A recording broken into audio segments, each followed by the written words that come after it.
What radio? The music you want. With your host, Keys Dan. Friendless, brainless, helpless, hopeless. RadioWhat.com. What's up, party people? It's Keys Dan with RadioWhat.com, DJLittleRock.com, coming to you live in a living color from the Radio What studios. And this is my podcast, What Makes You Famous. It's an extension of the RadioWhat.com internet radio station that I've been running for quite some time. And if you need DJ services, where do you go? DJLittleRock.com. Let me say it again. DJLittleRock.com. Check availability, get a free price quote, and maybe you can have me, Keys Dan, at your next event. I like to party with the people. Today on the program, Misty Hearts cosplay. Very excited to talk to this cosplayer. Been following her on Facebook and Instagram and just checking out her stuff. She's got some skills, I tell you. She's got skills.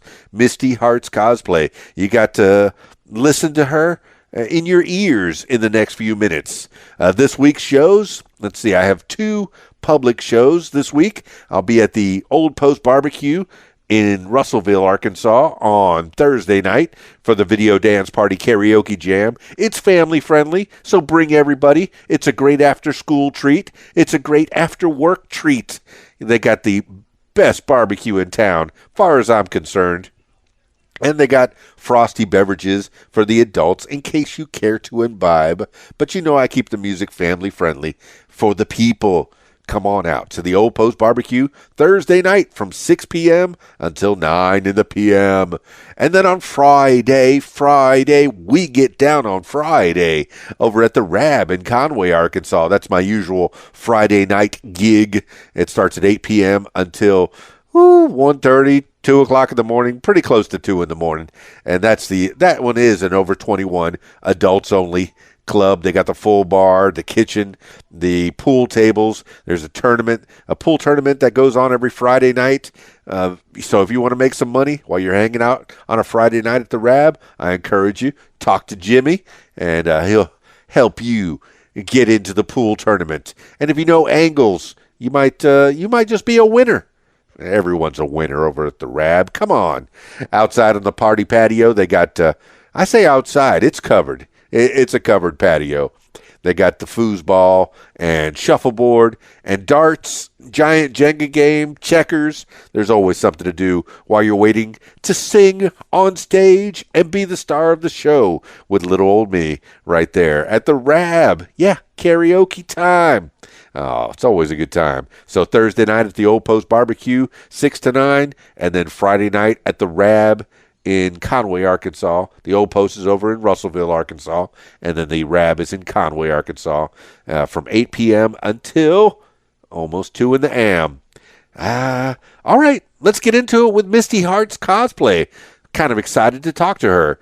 Calling Misty Hearts cosplay now.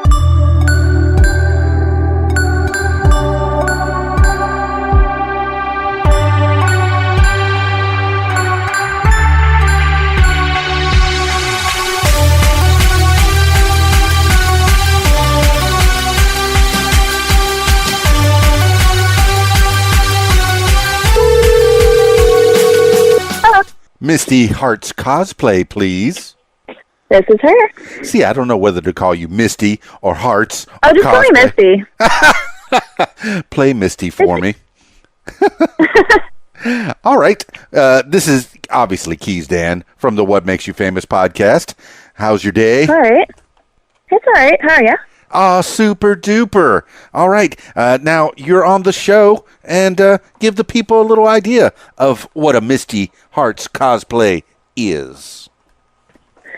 All right. So I am basically a plus-size cosplayer who is born and raised in the Chicago suburbs, and I hope to spread the mission of body positivity through cosplay and just the whole belief that cosplay is for everyone. Yeah, well, I'm a bigger person. I like to cosplay somewhat. I have an original cosplay, and I've always been a bigger person. Well, I can't say always. There was a time that I lost weight after school. I wanted to be a firefighter, so I ended up losing some weight. Now, you're promoting body positivity. Have you always been a big girl?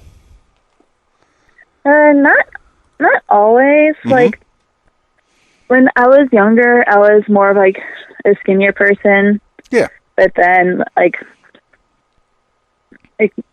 around the time I started, like, high school, like, I started showing, like, symptoms of, like, depression. And finally, like, I find myself, like, eating more because, like, I thought that was, like, the only way for me to cope. And then that's how I got, like, bigger. Like, I'm, like, working on losing the weight, but it's just going to be, like, a journey that will take a lot of time. Yeah. I mean, let's face it, Misty. Food tastes good. Food is delicious. I like food. I like food as much as anybody. I remember, as a young lad, I was called Fat Butt. Hey, Fat Butt. That was like, that's the one I remember the most.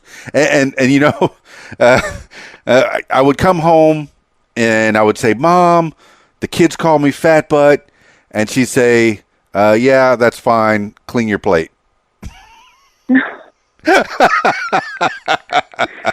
It kind of sounds like a joke, but I don't think it is for real, because I believe that to be a real memory in my head. So Misty, Yeah. and I'll keep calling you Misty. I know that's probably not your real name, not your God-given name. Tell me a little bit about you growing up. I mean, as a child in the Chicago suburbs, the Chicago way. So, for, like, the first half of my childhood, I was raised by a single mom with not just myself, but I had 2 other siblings. Huh. So, Boys it was or just girls? a single mom. Brothers or sisters? Older brother, twin sister. Older brother, twin sister. There's 2 of you. Yeah. Is that twice the fun? Twice the chaos. Well, hey, and you say a single mom. I had a single mom for quite a bit of my life, and that's a very special thing. Was Mom out of the house a lot? Did she have to work? Was she, I mean, how was it? I mean, growing up with a single mom, and I know you have hindsight, but at the time, if you could imagine yourself as 9-year-old Misty, as 10-year-old Misty, even 5-year-old Misty, how did you feel with Mom? How did Mom? How did you feel about Mom's upbringing? Anyway, you being upbrought by a single mom. Well, things were a little hard. I mean, my mom did work a lot, and my grandparents were literally, like, my second set of parents. Mm-hmm. Because my mom had to work and make sure, like, she would be able to, like, take care of, like, us. Did you live with the grandparents? Everybody lived in the same house? No, the grandparents still live separately, but they would, like, come over and watch us, or we'd go over to their house. So they live pretty close? Maybe, like, 20, 30 minutes. Okay. Well, it was nice that she had that support system that could help her out a little bit. So you didn't know anything about your dad growing up in the beginning, at least? I did know about him. I did know who he was, and honestly, I'm just glad that he wasn't, like, really in my mom's life. Oh. He wasn't, like, there for, like, anyone, like, the family, so you don't have good feelings about that? No. Okay. Well, that sort of shapes your life and what brings you to where you are today. You would get a little idea of how Misty came to be. So what were you into as a young child in school? Were you a good kid in school, at least? You and the sister, and then the older brother, I guess it was, you said? Well, up until, like, I settled at, like, the grade school that I went to, like, it was very, like, complicated for me because I was, like, going from, like, school to school to school. How did that happen? Then, like, were you moving from place to place? No. It's just, I didn't know, like, what teachers had, like, the right, like, educational needs for, like, my sister and I. Okay. Was there some kind of a difficulty? A little bit. How so? So, my sister, like, was diagnosed with autism. Mm-hmm. And a lot of schools, like, in our district had, like, the programs that, like, she needed. I see. Uh-huh. So, I just ended up going to, like, the, like, schools that she would go to. But like I would do like the morning stuff, she would do the afternoon. Right. Then first grade, my mom decided to like let me go to like the school that I was technically supposed to go to. Oh, okay. Like in your district. Yeah, like where like the board like told like my brother to go. That's where like I went for like first grade, but then we moved. Well, people that aren't in big cities don't have these options. A lot of people that live in rural places, maybe they'll have one school available. But you being in the Chicago area, you probably had many schools from which to choose. And I'm glad that you at least had that option to find the one that was the best fit for you. Did you finally find the best school that was the best fit for you? Well, I did like enjoy the school I went to for first grade, but then like we moved to like where like I live now. Okay. But I still finished first grade like at that school, and then second grade I started at like the school that like the like address I was like I'm at like assigned me to. Mm-hmm. Okay. And how long ago was that you were in school, and what was your experience with the new school? Did you have trouble, or was it okay? Did you have friends? So when I started at that new school, like it was when I was in second grade. Mm-hmm. Like I was like picked on for like being that weird like new kid because like I had no idea like what was going on. I didn't know who anyone was. Like I was just that girl who would rather sit in the corner and just do nothing like involving like anyone. Huh. And how did you break out of that? How did you escape from that reality? It took a long time. But then like fifth grade, fifth grade, like I did join like our production club. Like that was at the grade school. What's a production club? So pretty much my grade school had its own like news channel. Oh, cool. And what did you do for them? So we basically rotated like different roles that we would do, like whether it's like I can't word. Sorry. Whether it's like behind the scenes or like in front of the camera. Oh, okay, cool. So you had a closed circuit TV of some kind? Yeah. So we had like the full like the technicalities, like all that like set up, and we were able to like broadcast on every TV in the school. That's so cool. And was that something that you did every morning in homeroom or for announcements and things like that? Yeah, that was like what we did for like the announcements and all that.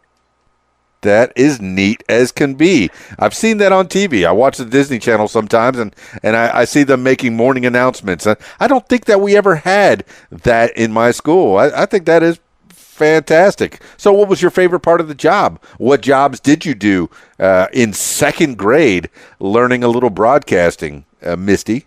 I didn't learn broadcasting until fifth grade. Okay, fifth grade. Gotcha. And that was when you had the closed circuit TV thing? Yeah. Okay. So what did you learn? What was your area of expertise when you were in that class? So I had like already like experiences with like the jobs. Like there would be like days where I would be the person that would be providing the script for like the people who would be like on like camera. Uh-huh. Then there'd be days where I would be working on like the technical stuff, like transitioning from like the like main like the main like news students and like the sports and weather people. And there'd be a few occasions where I would actually like be like in front of the camera myself. That is pretty neat. So did you make any friends doing this while you were in the broadcasting part of your life? So from second to fifth, you were the weird girl. And did you talk to anybody? Or is this something that you had to slowly build friends, into? Oh, okay. But I would always, like it would always like backfire me. Like I would always like feel like awkward. Oh. Well, what was your outlet? But before fifth grade, when you got into the broadcasting, did you watch a lot of cartoons? Were you into comic books, or what was your thing?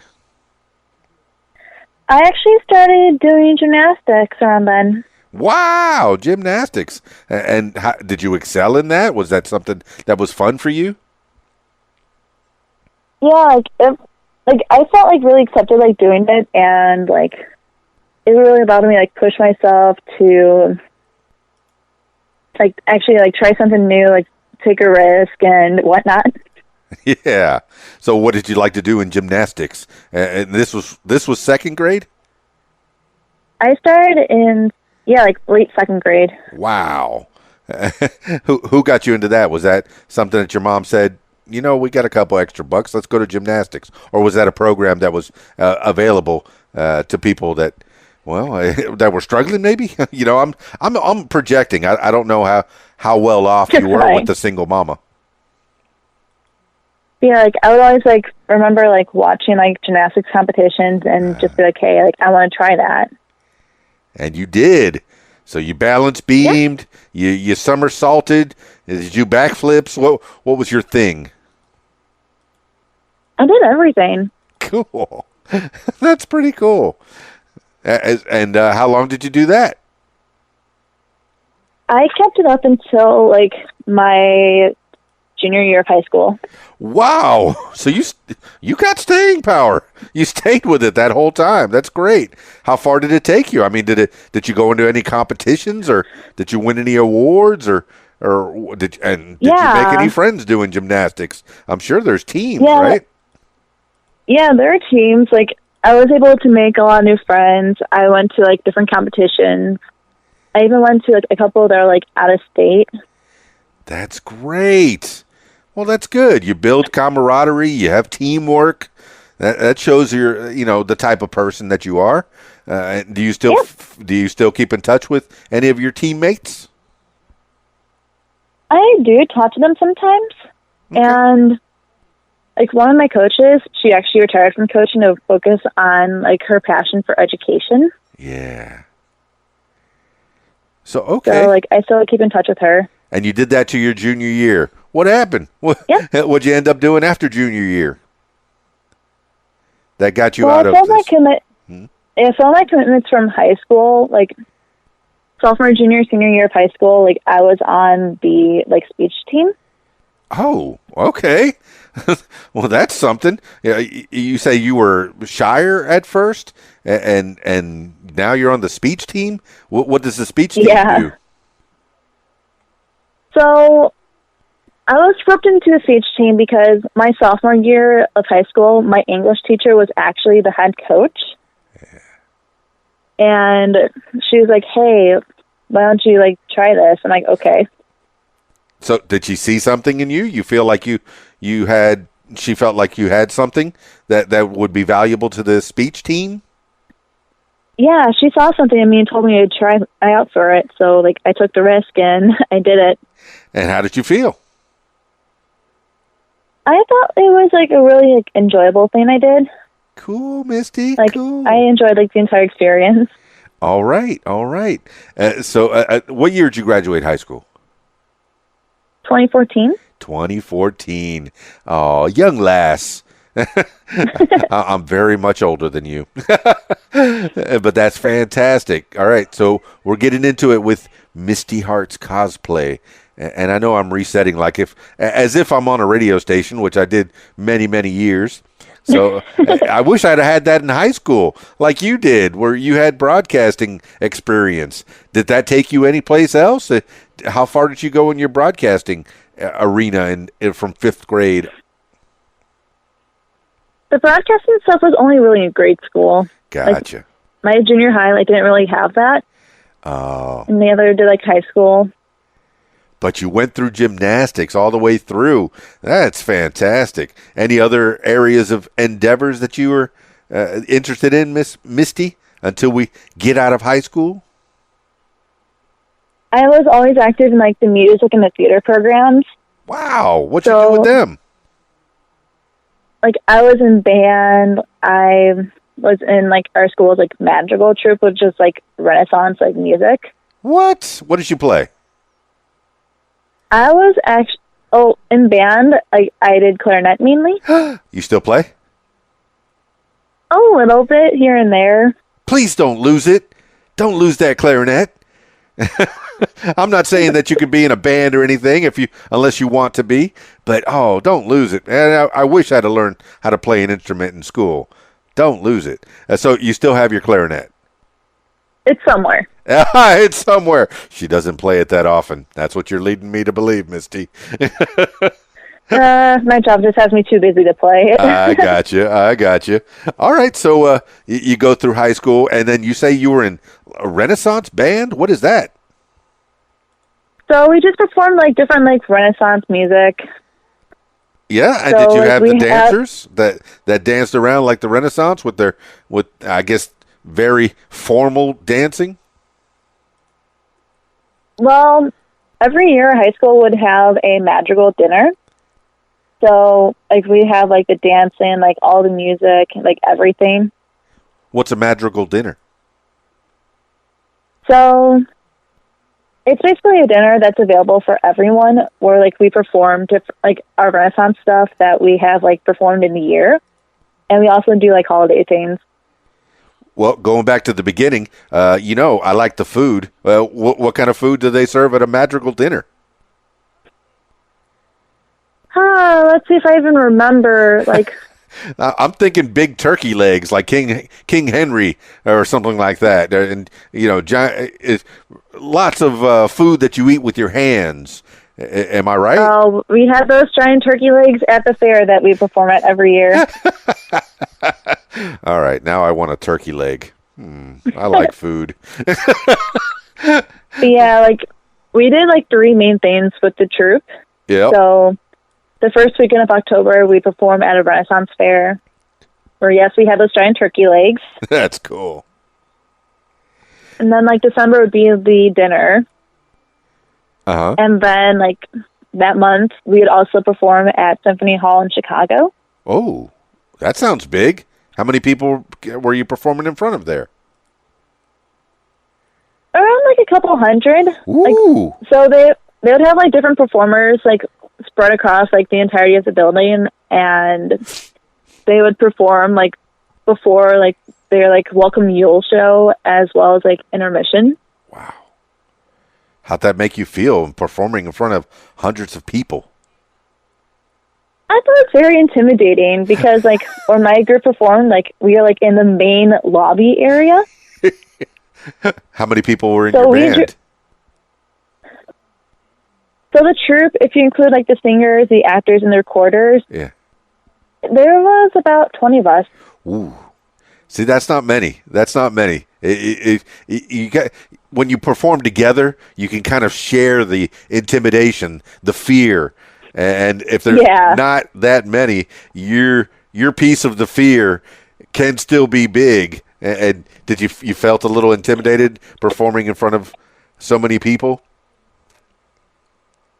Yeah, like, well, not like the amount of people, just like the place we were in. Yeah, it sounds big. Chicago Symphony. I mean, that sounds like a prestigious place.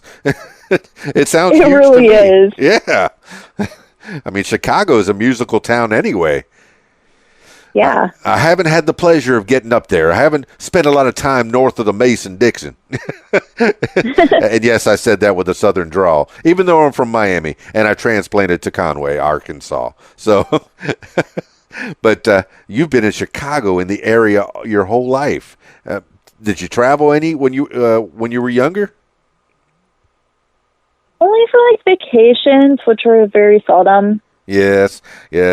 So the single mama situation. I mean, did that change at all? Did mom, find a mate after a while? Yeah, she remarried when I was in 3rd grade, and they've been together since then. Hooray! Stepdad treats you right? Yeah, he treats me well. That's good. Hey, I mean, that could go either way. As long as he's treating your mama right. And that's probably the most important thing, because eventually you'll get out of the house and they'll have each other, and that's good. I'm glad that she found somebody. Yep. So, are you still living at home? Yeah, I still live at home. Like, mainly because like where I work is like right by like where I live. Well, that's convenient. All right. So after high school, oh, you said you were in drama. Did you do any plays in school? Yeah, like I did like a lot of the stuff like behind the scenes. Like I did like the costuming and the makeup. That was mainly like, my freshman year as well as like my sophomore year. That's Yeah, like yeah, that's starting to lay the foundation on what you do right now today. So you did a lot of yeah, costuming for other people, or only for yourself, or for others. wow, how many costumes do you think you've made over the course of your school life for drama and things? I put together about like 50 costumes. Wow, were you sewing them together, you yourself, or going and buying pieces? It's like a mix of both.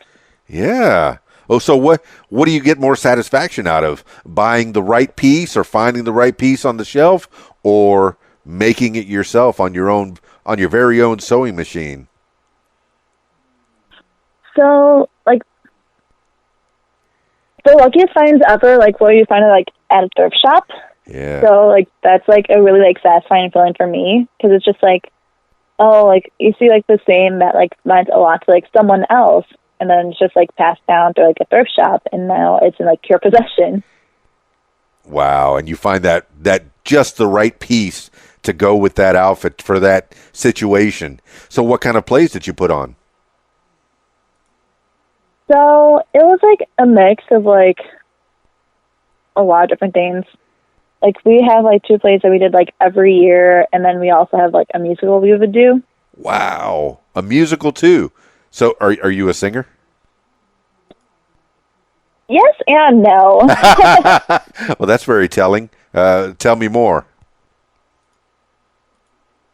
Like I mostly did like choir like through like my church and like everything like like all my music stuff was like with my church. Well, that's sweet. And at church, is that something that you're involved with often, or since you were young, or is that something that you still do? Well, I am like stepped back from my church because there have been like some chaotic things like happening with it. So Okay.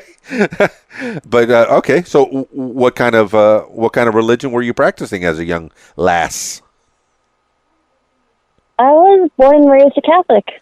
I was born a Catholic. Now I'm American. You grow. But I went to Catholic school. Did you end up going to Catholic school at all? I did not do like Catholic school, but I did go to like religion classes like once a week. Oh, okay. Okay. I mean, what do you think you took away from that? Did it help? Well, I did make a few like friends that like meant a lot to me. Oh, that's great. The fellowship. That's what I miss. And yes, I've stepped back away from the church myself for numerous reasons. But yes, the fellowship is what I miss the most. Finding people that were generally nice. And I think as long as you're nice to people, that's probably a good thing. And you could find a lot of nice people at church for the most part. At least that's been my experience. Well, cool. All right. Yeah. So after high school, you did a few plays. Well, before that, what kind of plays? What were the productions that you were putting together? The classics, or? Yeah, like it'd be like sometimes we do like Shakespeare, sometimes we would do different like classic plays. Shakespeare. Our musicals. He did about what? Yeah. A bunch of plays. What were the ones that you remember the most? My freshman year, like we actually did like a play that was like a mashup of like a lot of like Shakespeare's like famous like plays that he's like written. A mashup. Wow. Yeah. Your drama teacher must have been really into that. That's pretty cool. Yeah, so like it was like a lot of like the plays, but like they made it like modernish, and it just made it hilarious. Well, I know. Well, back in the 90s, there was the version of Romeo and Juliet with Leonardo DiCaprio that was kind of a modernized version. Instead of swords, they used guns that said sword on the side. And was that what you were doing, or was it something different? No, like we didn't do like that version of Romeo and Juliet. Like we just kept it like the like original. Did you talk Old English or more modern? It was Old English. Yeah, because that's the part that I think might turn. I mean, the plays themselves. If you really look into it, I mean, there's a reason that they're classics. They're fantastic. Shakespeare was a genius, no doubt. But the Old English would turn a lot of people off, including myself. Sometimes the they and the thou and it's just speak English, speak our English. It kind of throws some people off. But I know that you have to be classically trained. If you want to get anywhere, you have to know that, and then find your own path. So you've had some training as an actress, I guess, and even the behind the scenes. Did you do any of the acting? Yeah, like I actually was casted in one play when I was in high school. And what were you? Brag. So my junior year of high school, we did All in the Timing. What's that? So pretty much you have like these like short plays. They're called vignettes. Uh-huh. And we combine them into like one giant play. Uh-huh. So with me being like the musical person that I am, like they put me in like one of the more like challenging plays the challenging vignettes that we had. And that really like required you to like know like rhythm, like and everything like that. Well, cool. Yeah, I'm looking it up right now. All in the Timing. It's a collection of one-act plays by the American playwright David Ives. And it was written between 87 and 93. And it had its premiere off-Broadway in 93. So it was a big production. I mean, that sounds pretty cool. How many, let's see, it says a collection of 6 plays, and it could be updated to 14. How many plays did you do? So I was only in one of them, but we did 7 of the plays. That is pretty cool. And you did some singing, and did you do any dancing? Well, only like as a kid, I did ballet and tap. Yes. I like stopped that because like it didn't really like interest me that much anymore. Okay. Well, cool. Misty Hearts cosplay. And I'll keep saying that so people remember who you are. All right, let's get out of high school. All right, where did you go? You're in college now, as far as I could see. What are you studying? Well, was in college. What's that? But yeah, I'm taking a break because of financial reasons. Oh, I got you. Well, what do you want to be when you grow up? So I really like when I get back to school. Like if I like get like stable enough financially to go back to school. I really want to like focus on like communications and photography. Ooh, cool. Communications. Now you got my number. And photography, for that matter. I took an ASVAB test when I was in school, and it said I should be a photographer or a beautician. I guess I play on people's vanity. I guess I like to see the best in people. So photography and beautician, they want to make people look and feel their best. Right. Is that something that you appeal to, or am I just projecting?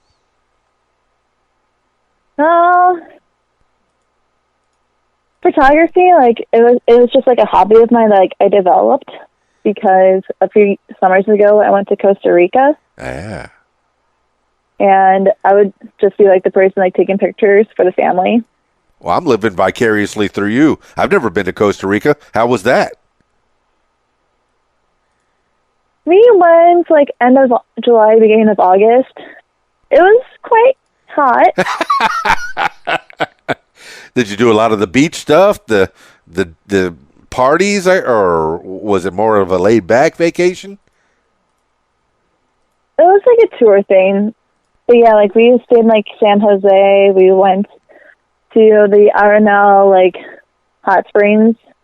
Uh-huh. And then we went over like Manuel Antonio. And that's you and the family, you and your mom and siblings, mom, dad, mom's cool It stepdad? was my grandma, my mom, my baby sister, and myself. Oh, wait. Where'd the other sister come from? Baby sister? Oh. That was your twin? No. Oh, okay. Where'd the baby come She came from? fourth grade, like that's when she was born. Oh, we didn't even talk about her. Hey, great. You got a baby sister. Excellent. So cool.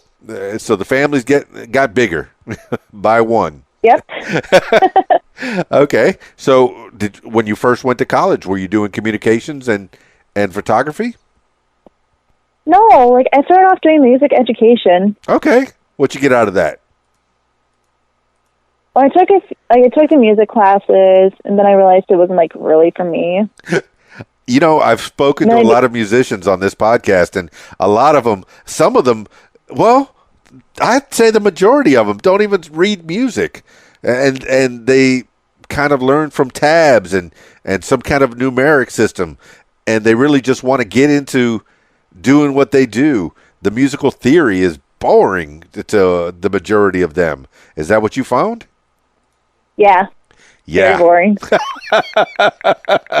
I mean, yes, I know. Those people, way back when, there's a reason that we still hear their music at weddings and in elevators. They are classics for a reason. The tones are wonderful when you listen to Beethoven and Chopin and you know, Tchaikovsky and all these people. Yeah, I realize that there's a reason that their songs took the test of time. But yeah, learning about them so much, really, it's kind of boring. Yeah. I'll have to agree. All right, so Misty Hearts cosplay. Yeah, I know that you did some sewing in school and you made some costumes in school, but you got into costumes when? For real? What are you doing these days? So I got into cosplaying around like 2015, 2016, so not that long ago. Okay. How'd that happen? So I was in a relationship that was very toxic Oh, okay. and like very like abusive, like towards me. Verbally or physically? Both. Yikes. Yeah, nobody should have to go very through that. It was very bad. Yeah. So this you're doing this in 2014 and 2015. 2015, and was he into the cosplay, or is this something you got into afterwards? Yeah, like he was like in like the convention scene, like he mainly cosplayed as like the Joker or like different like wrestlers. Okay. Yeah, for And, those that don't know or haven't looked really into it, the Joker and Harley, they really don't have a great relationship. Nope. Did you end up being his Harley? I never cosplayed Harley Quinn. Okay. No Harley for you. All right, so continue with your cosplay beginnings. So, like, we were supposed to go to this convention together, but, like, he stole, like, the money that I was, like, using for, like, the hotel room. Oh. Yeah, so, like, he paid for the room, but he didn't let me, like, stay with him. Not cool. So, yeah, like, I couldn't go to, like, the con for, like, the entirety of it because of that guy. But, like, I had, like, new people, like, just take me in under their wing once they, like, saw what happened. Uh-huh. Yeah, they pretty much, like, adopted me, like, into the con scene. Okay. Well, tell me Yeah, more. this is, like, so, this was before, like, I even, like, got my first ever cosplay. So, I was just, like, walking around in those, like, kigus that like, you see people wear. In the what? Like the onesies that people wear. Okay. And you were wearing a onesie. I can imagine you were quite adorable in that. What kind of a onesie? Was it a character? It was actually a Terminator onesie. A Terminator? Charmander. Charmander. Okay, that makes more sense. That makes a lot more sense. Well, cool. All right. And what was your experience on that first? Would you consider that your first cosplay, or was there more? I wouldn't count it as my first cosplay because, like, it was just me being comfy, trying to, like, figure out, like, what a con is and how it works. Yeah. And was this a big con? This is a very small con, so it's a good place to start. Yeah. So are you into the Pokemon? Yes and no. She's wearing a Charmander. She must be a Pokemon fan. Yeah, like, I have, like, cosplayed Misty from Pokemon. Like, that's my first ever cosplay, fun fact. Well, that's why it's Misty Hearts. Yeah. Well, that's cool. And when was that first cosplay? And was that a cosplay that you built from scratch, or was it something that was store-bought, or a little bit of both? Well, it was stuff I had, like, in my closet. Uh-huh. Like, I had, like, the yellow top, I had the shorts. All I really had to do was, like, buy, like, the shoes. Very cool. And how did you feel when you went to a Comic-Con? Which con was this? It was Anime Central 2016. Amway? Ethan. Asand. Sorry about that. My hearing is not You're so fine. good looking. Excuse me. So Yeah, ASEN is, like, one of the biggest conventions in the Midwest. Oh, wow. So how did you feel going dressed up as Misty, going to a convention, and how did people treat you? I mean, people loved the cosplay. Like, I did see my ex there, and he always said, "Hey, you're too fat to cosplay Misty. All you can do is cosplay Snorlax because you're so fat and ugly." Oh, my word. Why? Why would he do that? That is just dumb. He's a jerk. Well, I mean, the cosplay community, in my experience, is all loving, is all people getting together and feeling good. I mean, you can call them geeks, you can call them nerds, what have you. But every time I go to a con, it's nothing but people that are enjoying themselves, having a good time, reading the comic books, looking at the characters that are walking by, taking pictures, getting autographs from their favorite artists and what have you. What's your experience at the con with the people that are attending, notwithstanding your ex-boyfriend? I apologize, on behalf of men everywhere. But I mean, I enjoyed myself. Like, I had a really good, like, experience at the convention. Well, cool. Do people come up to you and want to get to know you and want to take a picture with you? And yeah, like, they would be asking me for pictures and, like, trying to, like, get to know me. Well, that's cool. That's got to make you feel good. You become that character. You're kind of an actress in that way. I'm sure the little kids coming up to you saying, "Oh, wow, Misty's my favorite." You'd be surprised at how many kids that actually know who Misty is. I believe you. I have a 14-year-old myself, and she knows all these anime characters. It's great, and she schools me constantly, her 50-year-old dad. And I'm learning from you, Misty Hearts cosplay, about cosplay and the characters that you like to play. So you did Misty, and what other characters do you like to play?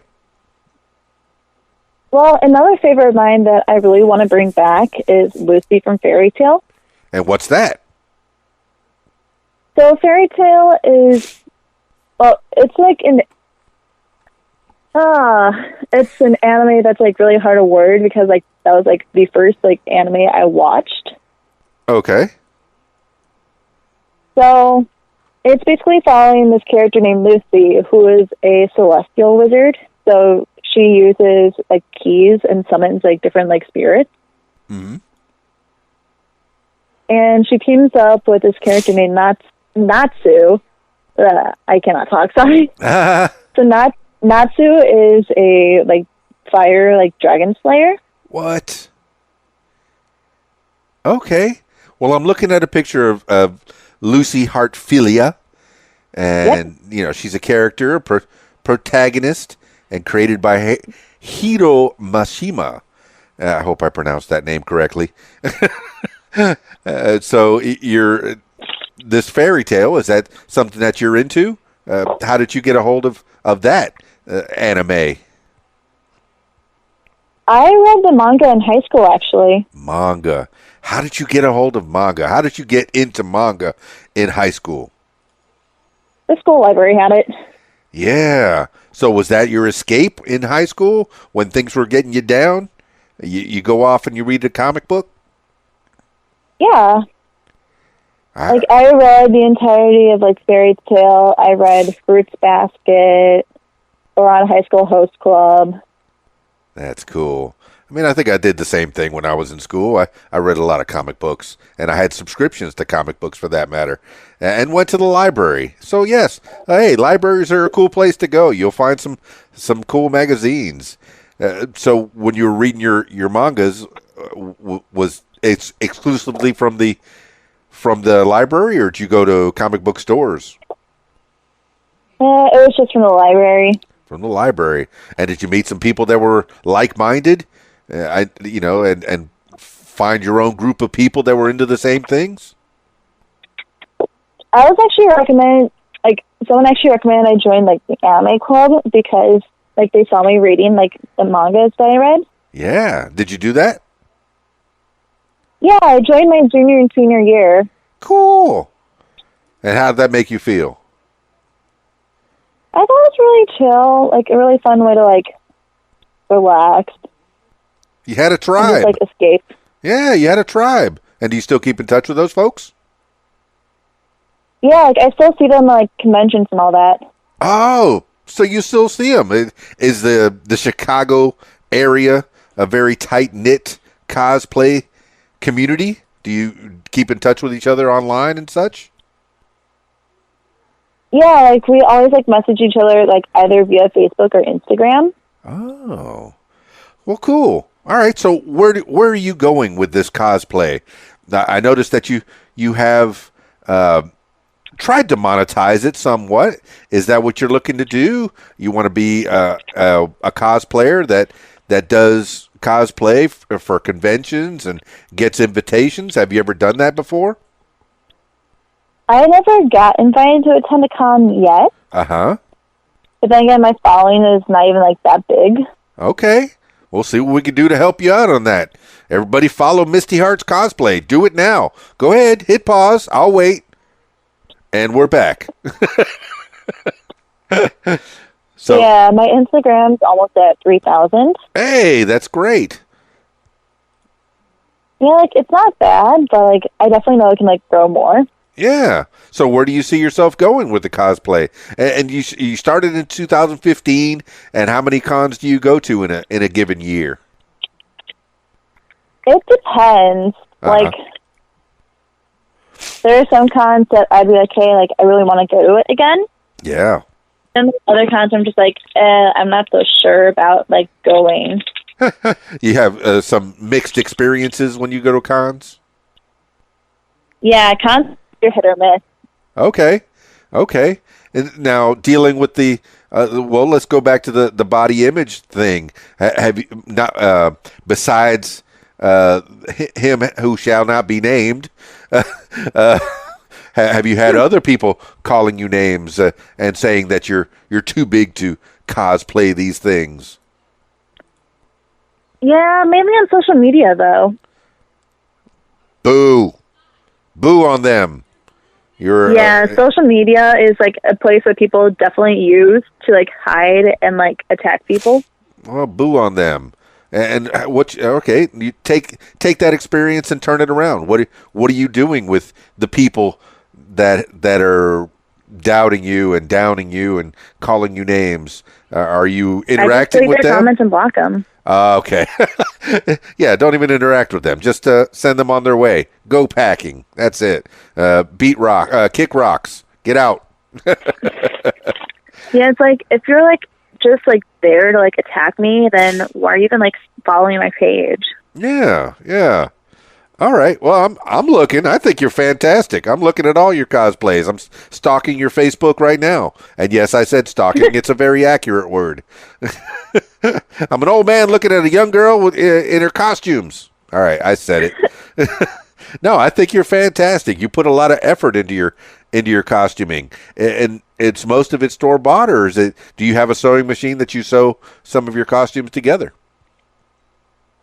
I sew like what I can, but like I prefer to like buy my costumes mainly. Yeah, it's pretty because cool like to go I'm out and mix impatient. Yeah, it's cool to go mix and match things. You go, oh, you know what? For that character, I need that kind of a skirt and that kind of a shirt, and if I wear this kind of a tie, I think that character looks just fine. And I think you've put together many things. Oh, look at you! I'm looking at. Oh, that's cool. You have so many different characters that I've seen before that I'm not familiar with. You know, how many different characters do you have in your arsenal past Misty? God, I don't know. It's too high of a number. More than 10? More than 10, I can tell you that. Wow. Well, that's pretty cool. And do you attempt to do different cosplays when you're going to different conventions? And do you change clothes several times? Because I've seen that to where cosplayers will go to the bathroom and come out a totally different person. Yeah, like I have done that. Like I would normally like change like if I have like a group or a panel that I'm in. Oh, you've done that before. Well, when did that start? I started doing panels like around Christmas 2016, and like I just enjoyed my first panel, so I kept going with it. Wow, what kind of panels are you doing? I mainly do different like fan panels. Fans of what? Like, so my favorite panels I do is actually my fairy tale panel. Okay, so now that you've learned about the fairy tale, you're teaching other people about it. And what's the response? Do the kids come up and say, "Ooh, I didn't know that"? What's the response when you get off these panels? So the fairy tale panel is normally like a huge hit because like that's an anime that a lot of people are like into. Okay. So like those who like go to it, like basically like we do like a Q&A, like ask the character that we are. And then I actually made a Kahoot that I would have like everyone play. What's a Kahoot? It's like a quiz game, but like anyone can like do it, like on like their phone or like laptop or anything. Wow, that's very creative. I like that Misty Hearts cosplay. So you did that first. You did that Q&A, or you're doing several Q&As. How many have you done so far? Let's see, like I'm going into my 4th year hosting panels. I've hosted so many panels like over the past like few years. That is great. And so people are responding to that. You're gaining some knowledge, and then you're imparting that knowledge. I think the panels are great. I get to go to cons, and a lot of times I get to DJ at the cons, and you know, before the dancing part, I get to see a lot of the Q&As, and I learn so much from them. And you always go in cosplay. Is that right? Yeah, like I always like cosplay at cons. That's great. So what's on the horizon for Misty Hearts cosplay? What are you doing right now? And I mean, if you want to tell people where to find you and where you're working, and if you want to let them know about your day job. If not, move along. So basically the gist of my day job, it's before and after school childcare. Oh, cool. That's pretty cool. So I look after the kids like every morning, like before they go to school, and then like after school. I'm sure that's very helpful to all the mamas and dads out there. Yeah, and the funny thing is like the school that I'm actually assigned to was where I went for grade school. Oh, it all comes around full circle. Yep. That's pretty neat. And do you like taking care of the kids? Yeah, like I love the kids. Like they are like some of the sweetest kids like I've ever like met. Wow. So do you plan on having children And yourself? they have like I don't see myself having kids, but like I just like working with like kids in general. Well, that's good. That's good. That could be something that will make a play in your future.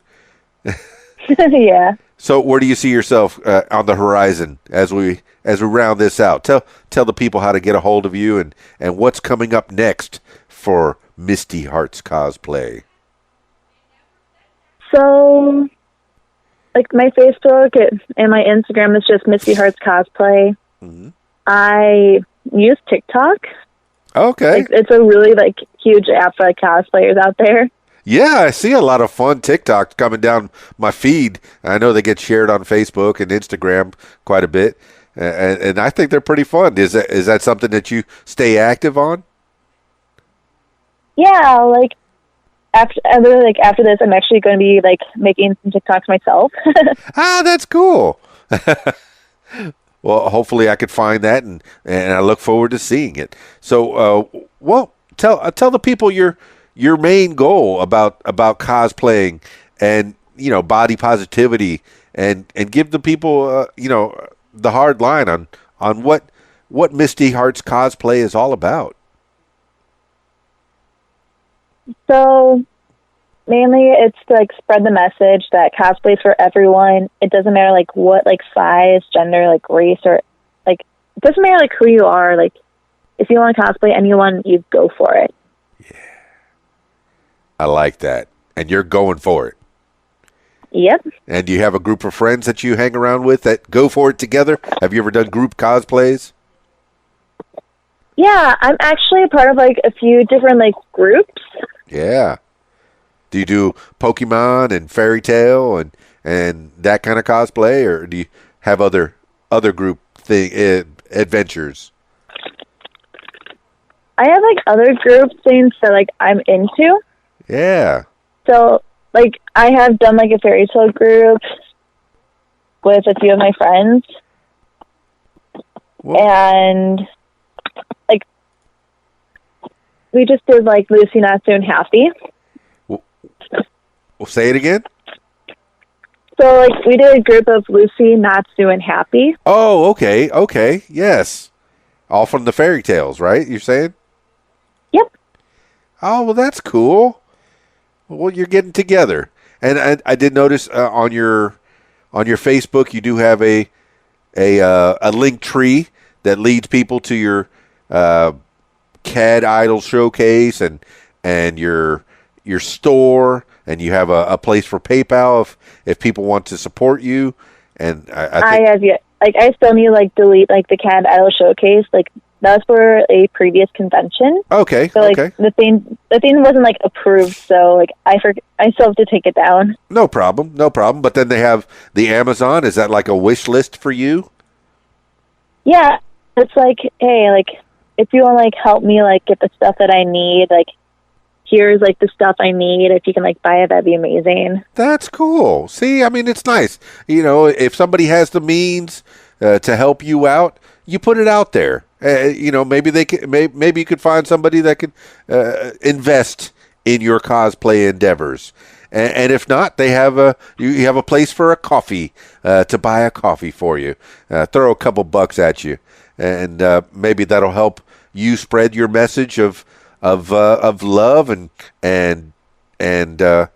inclusion in cosplay, because cosplay is for everybody, right? Yeah. Yeah. Any other messages you want to give the people? So right now I am really pushing for like extra like help with preparing for CopticCon, which is like this huge convention in like the DC area. DC? Wow. Okay.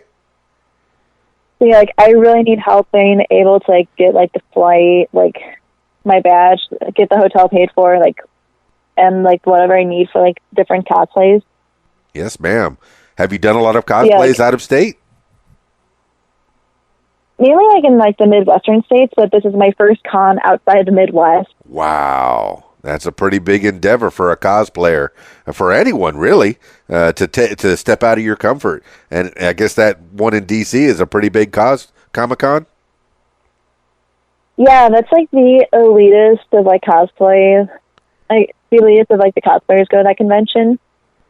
Fantastic. Well, I encourage everyone to visit Misty Hearts Cosplay, and do you encourage people to send you messages and messages of positivity and perhaps if they're able to help you out, what do you want them to know? So if you're able to help out, like, and like donate, that'd be like amazing. Whether you use like coffee, PayPal, like any of that is a massive blessing. Okay. I'm sorry, it's like I barely like ask anyone for like any like financial help. Oh, everybody needs a little help sometimes. Oh my goodness. Yeah. But you never know who's going to be listening and possibly will look at what you're doing and find that to be a great endeavor. But other cosplayers are making money doing their thing, and you're putting a lot of effort into it, making people happy, showing off your skills.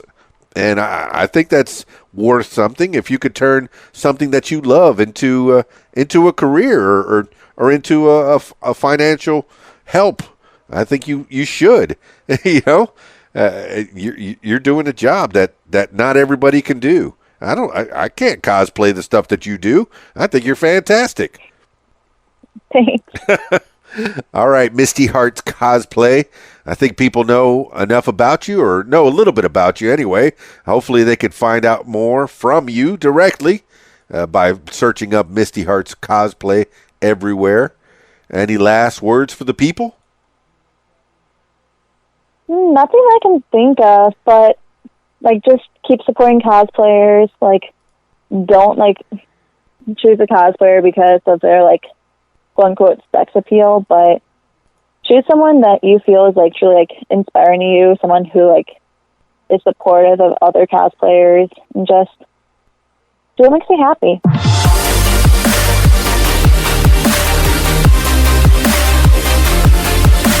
Well, there you have it, party people. Misty Hearts Cosplay. From humble beginnings to a star in the cosplay community. There, I said it. She's a star, I tell you. And promoting body positivity. Yes, you can do cosplay. How to have the body for a cosplayer. First, have a body. Second, be a cosplayer. That's it. Very simple. It does not matter how big or how small you are. You could be 100 pounds and play the Incredible Hulk. You could be 300 pounds and play a smaller character. I don't know. How about Harley Quinn? A lot of girls like to play that. And you could be as big or as small as you want and play whatever character you like. I mean, I'm a big boy, and I have my Captain America shirt, and then I put my Batman on. Sometimes I go for the joke. I lean into it, and I call myself Fat Man. Why not? Why not? I'm positive that I have a body, so I guess I'm promoting body positivity.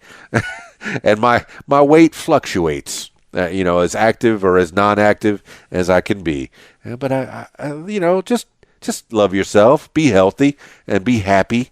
And it looks like Misty has people that are around her that love her and care for her, and I appreciate that. I mean, I just met her, and I like her already. She's real cool by me. So look up Misty Hearts Cosplay on your Instagrams, your Facebooks, and find that TikTok. Find the TikTok. She says she's going to be doing a TikTok probably right now as I'm talking, since we just finished the podcast. All right. Thank you so much, Misty Hearts Cosplay, for being on the program. What makes you famous? If you want to tell your story, yeah, I'm talking to you, pal. If you want to tell your story, I encourage you to give me a call, 501-470-6386, or email info@radiowhat.com. That's it for this edition of What Makes You Famous. It's Keys Dan, RadioWhat.com, DJLittleRock.com. Peace. I'm out of here. Be on Radio What. Call 501-470-6386. Say your name, where you're from, and you're listening to What? The music you want is on RadioWhat.com. If you like what you hear, follow What Makes You Famous social media. Use the hashtag What Makes You Famous. Follow on Facebook at What Makes You Famous. Follow on Instagram at What Makes You Famous. Follow on Twitter at Makes Famous. And follow on YouTube at Keys Dan. Leave What Makes You Famous podcast a review and subscribe. Listen to What Makes You Famous podcast on Podbean, iTunes, YouTube, Stitcher, Google Podcasts, and Spotify, and almost anywhere you find podcasts. Tell your story on my podcast, What Makes You Famous. Call 501-470-6386 and leave a message to set up a time. You can support What Makes You Famous using the PayPal link, paypal.me/KeysDan. Email info@radiowhat.com. What Makes You Famous podcast is a production of Keys Dan Enterprises Incorporated at keysdan.com. Thank you for listening. Radio What? The music you want with some great quotes. Trying to determine what's going on in the world by reading newspapers is like trying to tell the time by watching the second hand of a clock. Ben Hecht. The music you want. RadioWhat.com.